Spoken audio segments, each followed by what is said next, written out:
పల్నాడు జిల్లాలో ప్రముఖ పుణ్యక్షేత్రమైన సత్యమ తల్లి ఆలయంలో హుండీలు చోరీ అయిన ఘటన స్థానికంగా కలకలం రేపింది. అచ్చంపేట మండలం మాదిపాడు గ్రామం సమీపంలోని అడవిలో కొలువైన అమ్మవారిని చుట్టుపక్కల ప్రాంతాల ప్రజలు భక్తితో కొలుస్తుంటారు.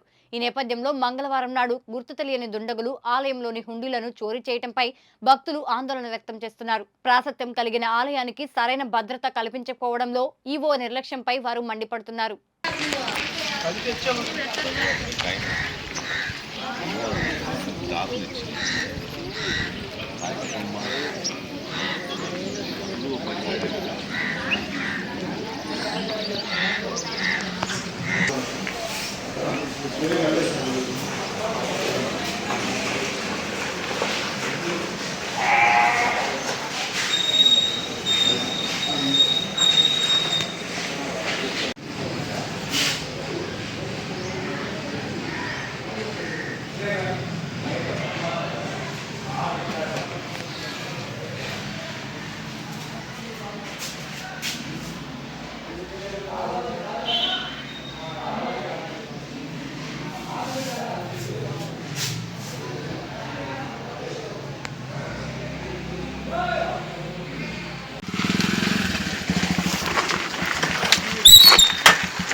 చూసుకుంటేనే ఎంటే